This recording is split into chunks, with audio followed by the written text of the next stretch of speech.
Perhaps one of the biggest virtues is respect, and one of the biggest values is responsibility. Japanese schools not only teach educational standards, but also life skills.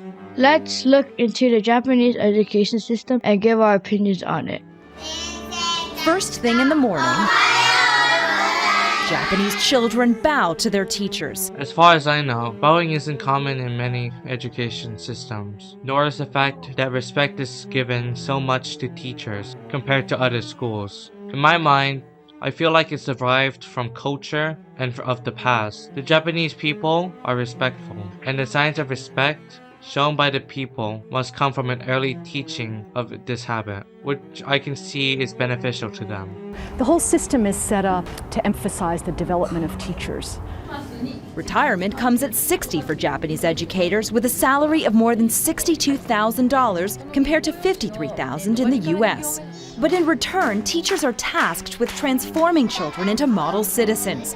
If a student is caught shoplifting, for example, the child's teacher is usually alerted before a parent. From what I've seen, I've believed that the Japanese education system is creative.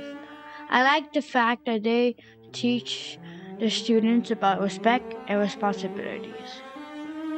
They also eat in the same cafeteria and clean the classrooms.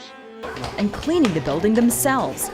Children take turns dishing out food to their classmates and their teacher.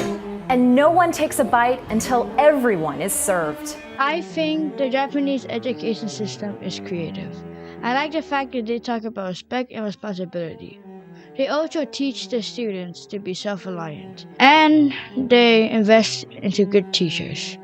The education system also has less to work with, having only 3.5% of the GDP flowing into the education system. So they invest carefully in what they have, which they spend most of it on teachers. Among developed democracies, 3.3% of Japan's gross domestic product, or GDP, goes towards schooling, compared to 5% in the US.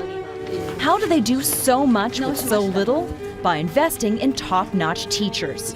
In my opinion, teachers are the singular most important asset to a classroom. Investing in teachers that won't just teach, but change a student's road to success. It's what brings this education system to its peak.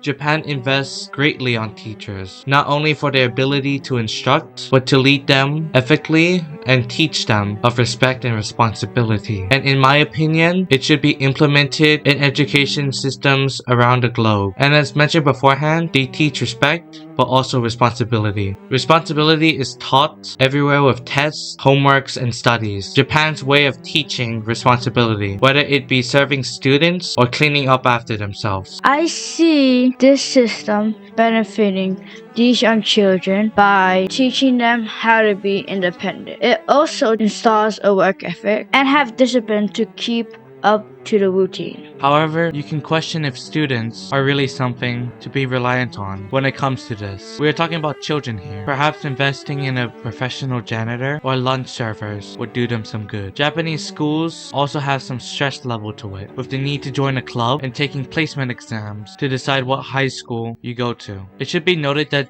Japanese school system places more stress on students, for the better or for the worse, you choose. But overall, there are no major criticisms from me, and the whole education system should be a learning point for other education systems around the world. Thank you for watching Taufa Talk. And God bless you all.